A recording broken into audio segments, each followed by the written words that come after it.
datang di Dinamika Kampus di Camp episode yang ke-8. Bersama saya Viola Krisnadia sebagai moderator pembuka untuk konten kali ini. Nah, pada konten kali ini kita akan membahas mengenai topik kesehatan mental terhadap mahasiswa. Kita akan mengundang narasumber kita pada hari ini, Ibu Evi sebagai psikolog dan juga Ibu Esther sebagai konselor. Nah, langsung saja kita sambut Bu Evi dan juga Bu Esther di podcast UKI kali ini. Halo Sobat UKI, how are you? And welcome back to di Camp episode 8, No Health Without Mental Health. Hari ini, saya Sakira Aulia Parmudea bersama Bu Evi dan Liviana, seorang psikolog dan juga beliau merupakan seorang dosen di Universitas Kristen Indonesia, program studi bimbingan konseling ya Bu. Kemudian ada juga di sini ada Ibu Esther. Nah, Ibu Esther ini selaku konselor pastoral dan beliau juga merupakan dosen di Universitas Kristen Indonesia jurusan Pendidikan Agama Kristen. Nah, hari ini saya bersama Bu Evi dan Bu Esther kita mau membahas mengenai sebuah topik yang lagi hype nih. Banyak diomongin, banyak diangkat kaum muda. Kemudian biasa juga kita dengar artis-artis itu banyak yang menyuarakan. Di sosial media juga kita lihat banyak yang sudah terbuka mengenai isu-isu ini, yaitu berhubungan dengan kesehatan mental. Nah, kita tahu ya Bu, kesehatan mental sekarang kan benar-benar lagi diangkat nih. Apa-apa orang kaitkan dengan mental. Kegiatan sehari-hari dikaitkan dengan mental, selalu seperti itu. Yang pertama saya mau awali dengan what? Apa? Jadi sebenarnya apa sih Bu kesehatan mental itu menurut pandangan Bu Evi selaku psikolog? Oke, baik. Jadi kesehatan mental itu memang benar ya, tadi Syakira sudah bilang isu kesehatan mental tuh menjadi isu yang 10 tahun kurang lebih ya, menjadi isu yang familiar kita dengar, kita lihat juga ya, entah di berita, media sosial begitu ya. Nah, apa sih kesehatan mental itu? Kalau kita mau merujuk ya pada Organisasi Kesehatan Dunia WHO, kesehatan mental itu adalah kondisi sejahtera atau bahasa Inggrisnya well-being gitu ya. Nah, maksudnya kondisi sejahtera itu apa? Ini pasti berkaitan dengan mental atau jiwa. Biasanya ada 4 ciri ya. Ini rujukannya WHO tadi ya. Pertama apa? Pertama, individu tersebut itu mengenali ya atau mengetahui potensi diri. Nah, setelah mengetahui potensi diri, yang kedua ciri orang yang sehat mental itu apa? Dia produktif. Jadi dengan potensi yang dia punya, kekuatan, kelemahannya dia tahu, ya dia bisa memanfaatkan itu untuk produktif. Entah itu misalnya kalau mahasiswa produktif ketika belajar begitu ya, atau yang bekerja, dia bekerja secara produktif. Ya, yang ketiga mampu untuk berkontribusi positif dalam komunitasnya. Nggak usah yang hebat-hebat gitu ya, juara nasional ya, boleh aja sih ya, tapi kontribusi positif itu bisa dalam lingkup yang kecil, misalnya keluarga, untuk teman ya, bahkan mungkin untuk diri sendiri. Jadi punya bermanfaat lah gitu untuk komunitasnya. Dan terakhir yang keempat cirinya adalah mampu mengatasi stres sehari-hari. Nah, ini kemampuan yang bisa dibentuk nih, dibangun, dipelajari ya, karena kan sebuah skill atau kemampuan. Nah, 4 hal itu yang menjadi ciri atau indikator individu yang sehat mental. Oke, dari pernyataan Bu Evi tadi kita bisa tahu nih, ternyata kesehatan mental itu pasti sepenting itu kan Bu. Nah, sebenarnya apa sih dampak kalau semisal seseorang itu mengabaikan kesehatan mental ini sendiri? Nah, kenyataan yang ada di dalam kehidupan sehari-hari itu banyak kali kita temukan bahwa pandangan mengenai kesehatan tuh terbatas pada fisik atau tubuh. Ya, padahal sebenarnya tadi topik kita itu hari ini kan adalah there's no health without mental health. Jadi nggak ada kesehatan yang utuh tanpa juga kita memikirkan kesehatan mental kita atau jiwa kita. Jadi kesehatan itu bukan hanya tubuh kita yang harus kita perhatikan dan kita rawat, tapi juga bagaimana kesehatan mental kita. Nah, kenapa penting ya? Seperti kita misalnya kalau tubuh kita sakit, kita bisa produktif nggak? Tentu tidak, ya. Sama halnya juga kalau kita nggak sehat mental. Biasanya kan kalau ciri-ciri kita mulai maksudnya nggak stabil gitu ya mentalnya, kita nggak fokus, kita sulit tidur, ya. Pola hidupnya jadi yang tadinya mungkin teratur menjadi tidak teratur. Jadi akan berimbas pada tadi nggak produktif, tidak bisa berkontribusi positif, terus jadi sulit untuk mengatasi stres sehari-hari. Ya jadinya akhirnya apa imbasnya nggak sehat mental. Jadi itu gambaran penting ya kenapa kita perlu jaga bukan hanya fisik tapi juga mental kita. Dua-duanya penting untuk diperhatikan dan dirawat. Benar Bu. Nah, tapi sering saya temukan beberapa, saya dengar cerita dari teman-teman saya, ketika mereka ngerasa nih diri mereka udah capek, udah lelah, pasti mereka membutuhkan tempat buat sharing, buat cerita. Namun di satu sisi juga ada stigma negatif nih dari orang-orang, misalnya dia cerita sama temannya, ah lu sih lemah gitu aja, nggak bisa. Sehingga itu ngebuat orang tersebut itu space-nya sempit nih, gimana nih? Nggak bisa lagi cerita sama siapa-siapa dengan orang-orang yang merespon seperti itu. Nah, pandangan Ibu gimana sih Bu menanggapi fenomena tersebut? Ya, itu juga sering menjadi curhatan begitu ya mahasiswa kalau kadang-kadang punya waktu untuk ngobrol santai dengan mahasiswa ya. Itu seringkali jadi bahan curhatan mereka. Iya Bu, soalnya beberapa temen tuh kalau saya curhat gini, saya takut dinilai. Saya takut dinilai lemah, saya takut dinilai lebay gitu ya, gitu aja kok baperan ya, gitu aja kok merasa sulit ya. Padahal sebenarnya tiap kita itu punya kemampuan atau ambang toleransi terhadap stres tuh yang beda-beda. Mungkin misalnya Syakira dimarahin dosen itu masih ya udah biasa aja, menerima kalau oh ya udah saya melakukan kesalahan dan itu wajar kalau dimarahin gitu ya. Tapi ada mahasiswa yang kena marah itu bisa nangis sampai berminggu-minggu, bahkan mungkin berbulan-bulan. Itu tandanya bahwa setiap individu tuh punya kemampuan mentoleransi stres itu atau tekanan dalam kehidupannya itu beda-beda. Jadi kita nggak bisa memakai ukuran kita untuk merespon situasi orang lain gitu ya. Kita perlu untuk sadar bahwa setiap kita itu punya kemampuan yang berbeda-beda dalam merespon tekanan dalam hidup kita. Ya, jadi gimana Bu kalau misalnya saya punya hal yang menekan saya pengen cerita tapi saya takut dinilai, ya memang kita perlu cerdik ya atau cerdas dalam memilih siapa yang mau kita ajak untuk bercerita. Ya, jangan sampai orang yang kita ajak bercerita justru bukan menguatkan kita, membuat kita lebih berdaya, tapi justru malah down tadi. Ya, kalau misalnya udah cari-cari di keluarga nggak ada, teman nggak ada, di kampus di UKI punya banyak profesional yang bisa didatengin, ada konselor, ada psikolog gitu ya. Nah, mereka secara profesional bisa bantu. Nah, mungkin itu salah satu solusi ya mengatasi yang tadi Syakira tanya. Oke, selanjutnya saya mau beralih nih sama Bu Esther. Bu Esther selaku konselor pastoral itu gimana sih menganggap kesehatan mental atau gangguan kesehatan yang sering terjadi sama mahasiswa? Gimana sih menurut Ibu cara mengatasi biar mereka itu nggak stuck terus nih dalam masalah itu? Iya, terima kasih. Mungkin saya akan balik kepada pertanyaan tadi ini karena penting sekali. Tadi ditanyakan ke Bu Evi, bagaimana cara mahasiswa di dalam mendapatkan masalah, harus konsultasi kemana nih? Tadi udah dikatakan Bu Evi bahwa di UKI ini banyak loh, ada psikolog, ada konselor pastoral, ada pendamping mahasiswa, ada psikiater. Jadi kemana kita harus pertama datang kalau memang kita nggak ada tempat begitu ya? Itu di LPKK. Ya, di LPKK di lantai 2 itu depan lab komputer, di samping video conference. Itu ada tempat yang namanya LPKK, mungkin ada yang belum kenal ya. Itu tempat diantaranya salah satunya adalah untuk juga bagaimana kita dapat mendampingi mahasiswa dalam hal ini.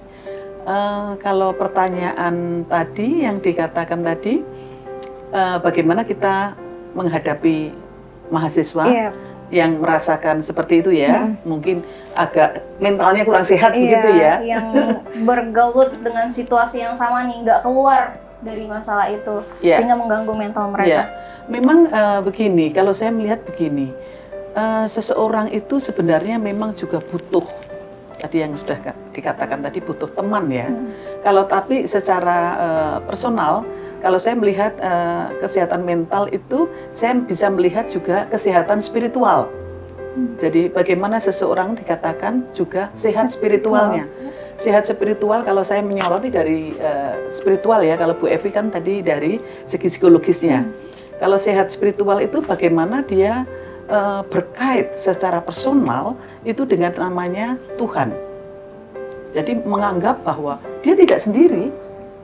Dia itu tidak sendiri di dalam permasalahannya, dia tidak merasa bahwa seakan-akan permasalahan terlalu berat begitu loh. Ada seorang pribadi yang bisa merangkul, tergantung ini bagaimana mahasiswa ini, bagaimana seseorang ini mempertautkan hubungannya dengan Tuhan, begitu. Kalau seseorang itu hubungannya dengan Tuhan baik, pasti sehat mentalnya, pasti itu. Begitu ya Bu Evi ya? Ya, betul. Berarti setuju. intinya itu adalah Tuhan ya Bu. Iya, Di atas segalanya ya. Relasi dengan Tuhan. Iya, Ya. relasi, Tuhan itu harus ada mempengaruhi relasi juga. dengan Iya. Tuhan, begitu. Oke, selanjutnya sebenarnya ciri-ciri orang yang sehat mental itu gimana sih Bu? Kalau orang sehat fisik kan kita bisa lihat nih. Kalau Iya, sehat secara mental itu gimana? Ya, tadi sebenarnya ciri-ciri yang di awal tadi sudah disebutkan 4 tadi ya, itu sebenarnya standar umum yang bagaimana kita bisa coba lihat apakah diri kita sudah punya keempat ciri itu. Ya tadi mungkin kalau mau diulang lagi, 4 ciri seseorang sehat mental atau sejahtera jiwanya itu, yang pertama itu dia mengenal potensi diri. Potensi diri itu berarti kan apa yang dia punya ya, kelebihannya maupun keterbatasan yang dia punya ya, sehingga dia betul-betul kenal dirinya. Yang kedua, dia bisa untuk produktif ya, dalam kesehariannya tuh dia bisa produktif, menunjukkan produktivitas. Yang ketiga itu dia mampu berkontribusi nih sama komunitas atau lingkungannya, nggak usah yang hebat-hebat tadi ya, dari lingkungan kecil aja dulu ya. Dan keempat itu bisa mengatasi stres harian, yang stres normal ya, bukan sesuatu yang luar biasa hebat. Misalnya seperti bencana itu kan sesuatu yang luar biasa hebat. Nah, kalau misalnya sesuatu yang hebat kita tidak bisa sanggup untuk mengatasi, itu masih wajar, masih normal. Tapi kalau stres sehari-hari misalnya macet, terus ada banyak tugas, ujian, itu kan sebenarnya stresor yang sederhana sebenarnya ya. Jadi harusnya bisa punya kemampuan untuk mengatasi. Jadi 4 ciri itu bisa jadi landasan untuk kita mencoba mengenali apakah saya sudah termasuk ke dalam individu yang sudah menunjukkan ciri-ciri sehat mental tadi.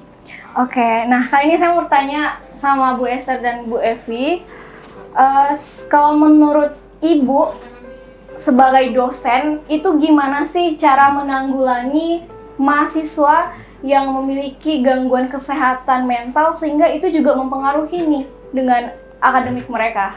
Seperti apa Bu? Boleh Bu Esther dulu? Bu Evi dulu. Oh ya, Bu Evi. Oke, baik. Jadi mungkin kata gangguan itu perlu dipergunakan dengan tepat ya. Jadi karena ada gangguan mental itu kan sifatnya dari yang ringan sampai yang berat, begitu ya. Kita sendiri misalnya ya,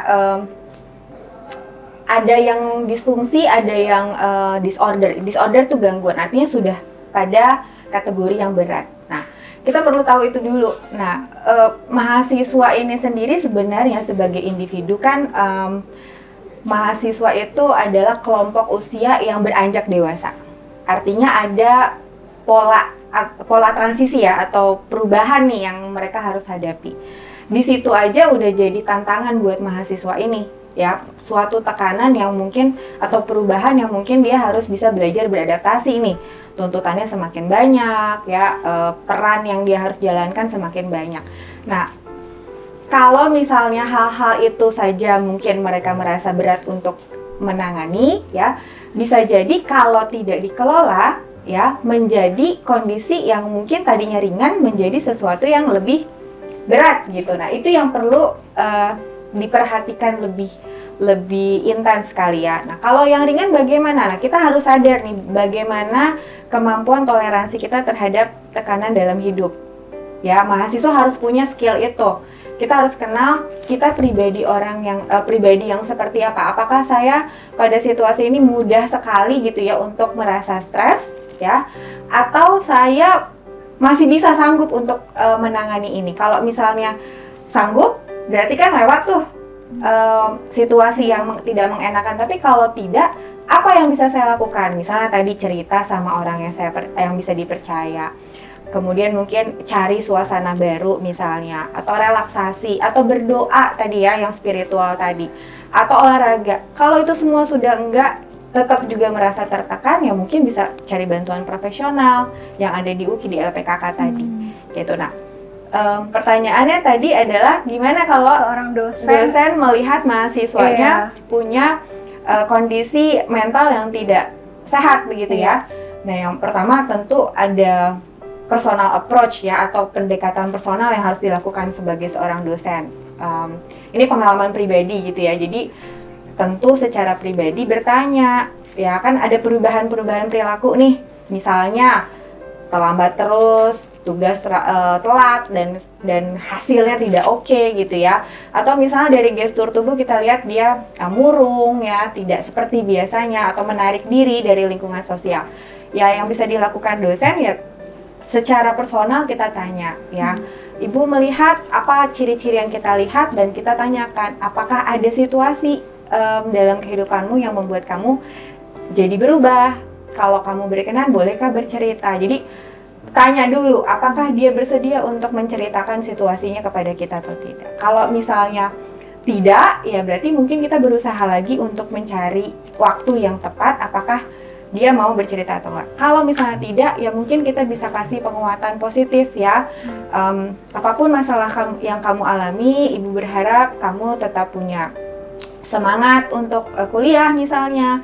Kamu masih punya misalnya penciptamu untuk kamu lari, berdoa, meminta kekuatan kepadanya. Jadi ya kasih motivasi yang positif ya.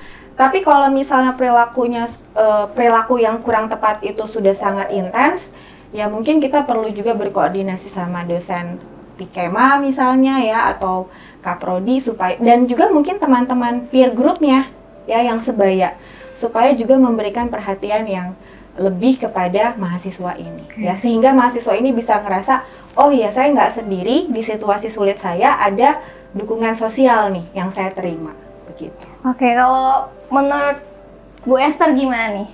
Pertanyaan yang sama, gimana sih Bu, Ibu sebagai seorang dosen itu membantu mahasiswa dalam menanggulangi masalah yang berkaitan dengan mental mereka, sehingga itu membuat akademik mereka jelek gitu Bu, terganggu seperti itu, gimana Bu? Iya, ini mungkin melihat dari segi seorang dosen yang menemui ya. Kalau menemui seperti yang dikatakan Bu Evi tadi, saya mungkin mencoba melengkapi aja ya. Kalau sebagai seorang dosen itu kan kita nggak hanya transfer knowledge ya, tidak hanya transfer pengetahuan saja, tetapi kita juga ada istilahnya pendekatan. Sehingga kalau komunikasi kita dengan para mahasiswa itu baik, itu mesti mahasiswa juga menerimanya dengan mudah. Beda kan? Iya. Kalau seorang dosen menyampaikannya asal transfer knowledge begitu. Iya. Jadi seorang mahasiswa ya udah begitu loh, sehingga tidak ada keinginan mungkin untuk berbagi dengan para dosennya yang kelihatannya istilahnya welcome friendly lah ya. Kalau kita sebagai seorang dosen welcome untuk mahasiswa, tentunya kita juga bisa mengenal seperti yang dikatakan Bu Evi tadi, bahwa akan terlihat perubahan-perubahan itu. Dan kalau dia udah dekat dengan kita, pasti dia akan mau cerita atau mencoba membuka diri terhadap permasalahannya. Langkah kita ya seperti yang dikatakan Bu Evi tadi, mesti personal approach dulu ya, untuk bagaimana membuka masalahnya dan sebagainya. Kalau sudah terbuka, barulah ini bagaimana kita menangani itu. Kan banyak masalah itu, mahasiswa itu. Kalau saya melihat selama ini yang paling banyak itu mahasiswa yang baru masuk, itu biasanya adaptasi ya. Sama mahasiswa yang tingkat akhir yang sudah masuk skripsi itu sudah hidupnya kayak terbalik-balik karena apa? Mengerjakan skripsi dia dari pagi bisa siang, dari malam bisa jadi pagi kan begitu toh. Apalagi kalau menemui dosen pembimbing yang sulit ditemui dan keluhannya macam-macam. Ya, dosen kan punya pekerjaan juga, punya aktivitas, sepertinya repot banget ya menghubungi, dan kalau mencari buku-buku yang dia tidak peroleh, atau malah mahasiswa yang tidak biasa menulis. Tidak biasa menulis, membaca, biasanya di tingkat akhir udah itu pasti banyak. Lah ini disitulah peran saya melihat para dosen dalam pendampingan, tidak hanya materi kompetensi yang diajarkan ya, tetapi juga pendekatan psikologis, pendekatan secara spiritual. Kalau saya melihat, karena saya melihat dari segi spiritual ya, pendekatan ke mahasiswa ya, mesti kita juga akan memberikan satu pengharapan ya, bahwa dia tidak sendiri loh, ada Tuhan. Bagaimana cara menyapa Tuhan, cara mengenal Tuhan dengan baik. Kadang mahasiswa tingkat akhir pun belum bisa loh mengenal Tuhan dengan baik. Dia tahu Tuhan itu ada, tapi untuk mengenal di dalam pergumulannya, dia seakan-akan Tuhan itu tidak hadir dalam permasalahannya. Lah itulah yang perlu juga kita sentuh. Kalau saya melihat dari segi spiritual begitu. Oke. Ya. Nah, selanjutnya sebenarnya gimana sih Bu untuk kita menjadi seorang teman yang bisa aware juga nih dengan kesehatan mental orang lain, itu gimana sih Bu? Gimana kita bisa merespon teman kita yang lagi curhat, itu gimana? Seperti itu. Oke, mengenal dan merespon berarti ya pertanyaannya ya. Mengenal ya tadi ya, kita perlu tahu dulu ciri-ciri orang yang sehat mental tuh apa tadi ya. 4 tadi itu yang paling sederhana yang bisa digunakan untuk juga memperhatikan orang sekitar kita ya. Dan biasanya kesehatan itu kan pada individu bukan hanya tadi ya fisik dengan mental itu kan kadang-kadang bingung kita tuh kayak gimana ya bentuknya, tapi kita bisa lihat dari misalnya aspek kognitif atau cara berpikir ya, kemudian aspek merasanya dan aspek psikomotor atau perilakunya. Ketiga hal itu kalau kita lihat tidak logis, tidak sesuai realita, kemudian misalnya secara sosial dia menarik diri, itu juga jadi salah satu ciri-ciri yang bisa membuat kita aware ada apa ya dengan teman saya ini ya. Jadi suatu sinyal yang kita bisa tangkap, yang kita bisa nanti akhirnya mungkin tadi melakukan pendekatan personal untuk kasih perhatian apakah teman saya ini butuh bantuan atau tidak ya. Terus kemudian kalau meresponnya bagaimana, nah ini seringkali juga yang mungkin perlu diketahui ya, ketika misalnya kita didatangi oleh teman gitu ya yang curhat kondisi pribadinya, dia sedang mengalami hal yang tidak mengenakan, seringkali tuh kita lebih cepat untuk ingin buru-buru kasih nasihat ya Bu ya. Iya, Dibanding ya reaktif bukan responsif gitu ya. Jadi kita tuh ingin sekali kasih solusi gitu ya, solusi biar kontribusi terhadap masalahnya dan masalahnya selesai.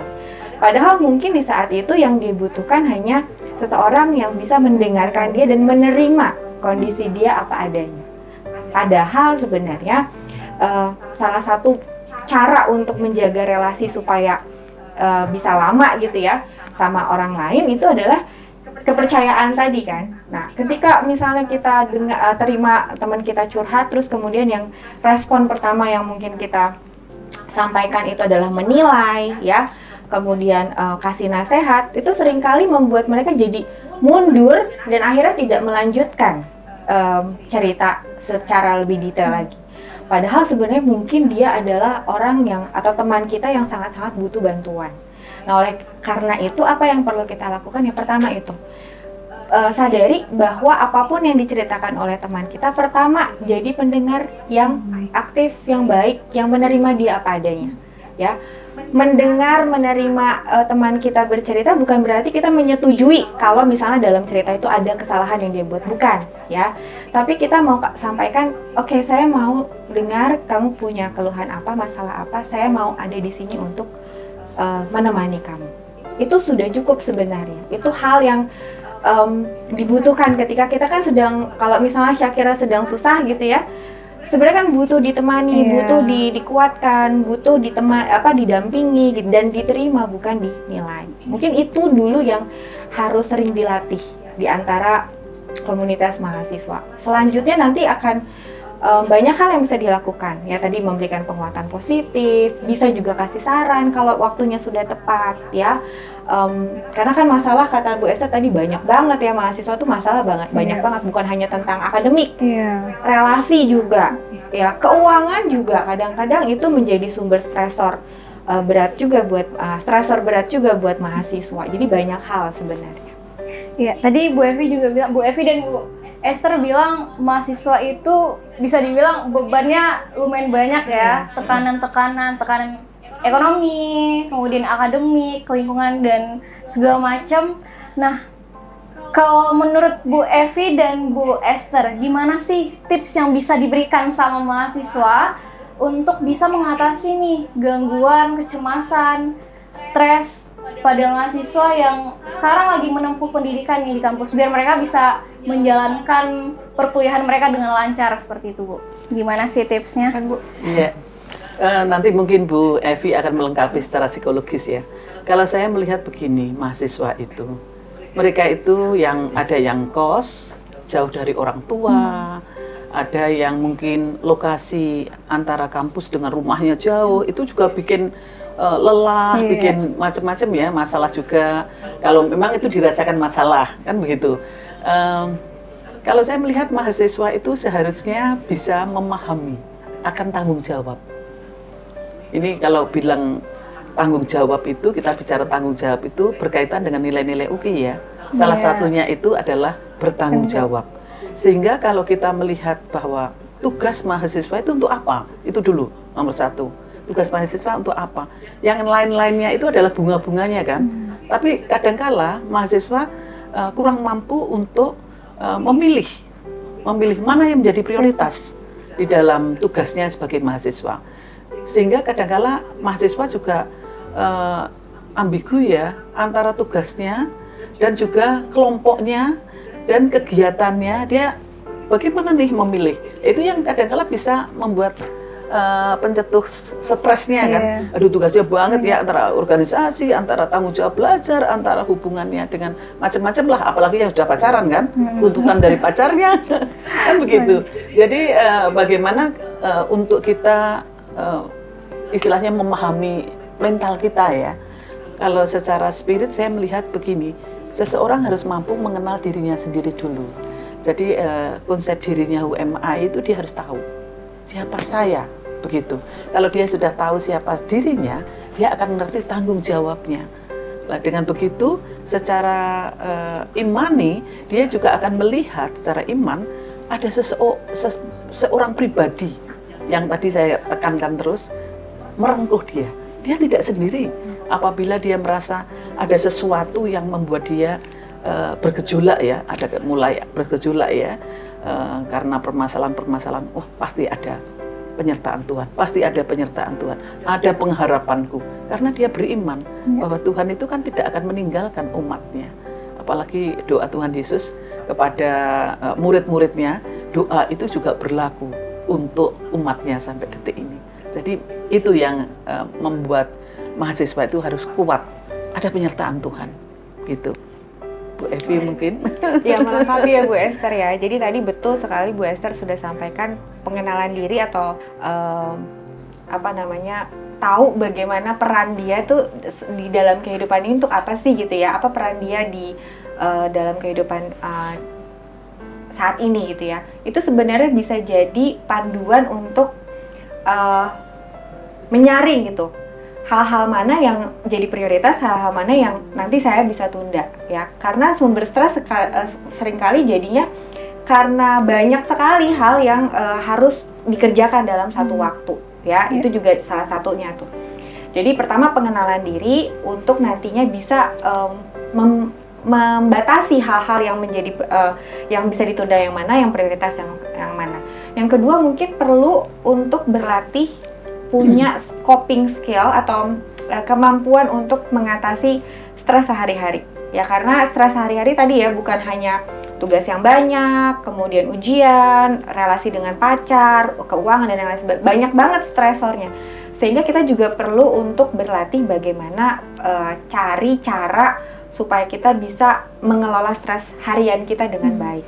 salah satunya sebenarnya bisa dikaitkan dengan sisi spiritualitas, ya, misalnya berdoa, saat teduh, apalagi berkumpul dengan kelompok seiman, ya, bisa saling sharing, menguatkan, itu juga bagian dari salah satu strategi untuk mengatasi stres sehari-hari. Nah, mengenali diri juga bahwa kita tuh cocoknya strategi yang mana, karena satu strategi bisa berhasil pada satu orang, mungkin pada kita tidak. Ya, misalnya ketika saya stres, saya maunya tidur. Ada orang yang enggak, saya nggak bisa tidur. Jadi belum tentu satu strategi itu berlaku sama untuk orang lain. Jadi kenali dirinya bukan hanya kenali potensi diri dan saya jadi akhirnya bisa memprioritaskan apa yang harus diprioritaskan, apa yang harus ditunda, tapi juga kenal strategi apa yang bisa saya gunakan yang cocok dengan saya ketika saya sedang stres, gitu ya. Dan yang ketiga, mungkin hindarkan diri pada hal-hal yang mungkin menjadi menjadi tambahan stresor kita. Misalnya, kita tahu kalau kita bergaul dengan lingkungan tertentu, kita itu sudah beda nilai.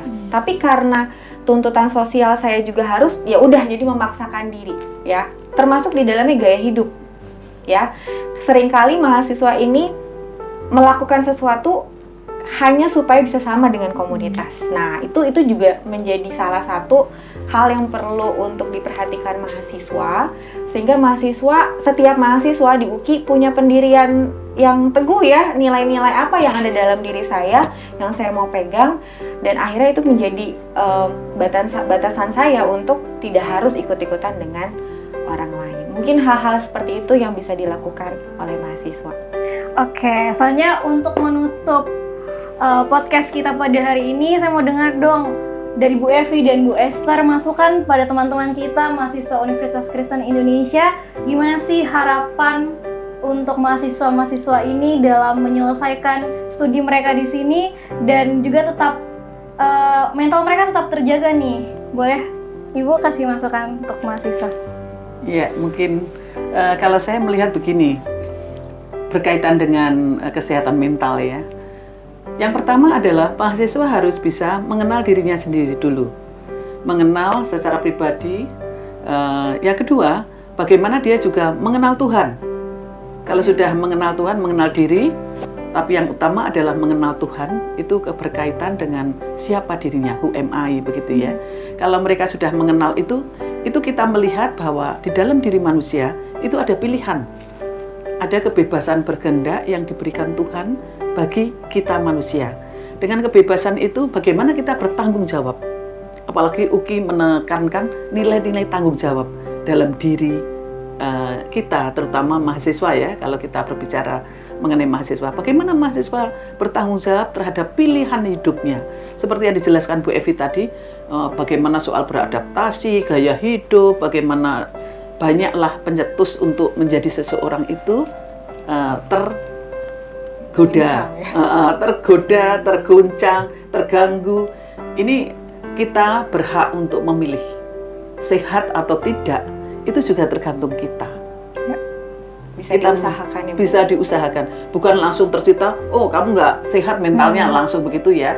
Itu yang penting, dan kita sehat atau tidak itu tergantung kita, dan kita kaitkan dengan juga penyertaan Tuhan. Itu mungkin saya melihat supaya mahasiswa ini tidak dikit-dikit ngeluh, tidak dikit-dikit merasa paling dia yang punya masalah, begitu loh. Jadi semua punya masalah. Oke. Kalau dari Bu Evi, Bu? Singkat saja, jadi kesehatan itu tidak lengkap jika kita tidak memperhatikan kesehatan mental. Jadi jangan ragu dan malu untuk memperhatikan kesehatan mental kita, ya, karena kita berhak untuk punya kesehatan yang holistik, bukan hanya fisik, tapi juga mental, spiritual, sosial, emosional, ya. Selamat memperhatikan kesehatan mental masing-masing pribadi.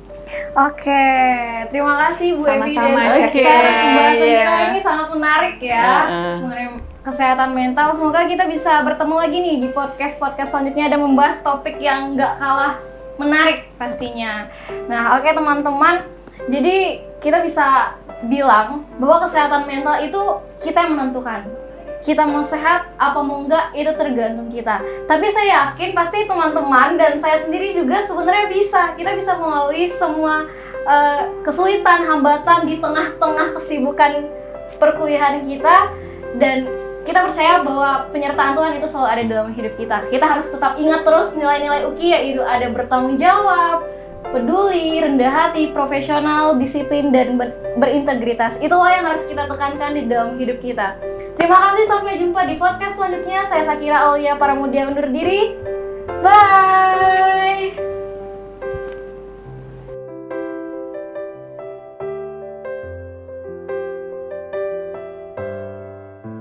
Nah, baik teman-teman, kita udah mendengarkan nih beberapa masukan dan juga saran dari Ibu Esther dan juga Ibu Evi sebagai narasumber kita hari ini. Semoga kita semakin termotivasi nih untuk menjaga kesehatan mental kita sebagai seorang mahasiswa. Baik, sekian di camp kita kali ini. Sampai bertemu di episode-episode selanjutnya. Bye!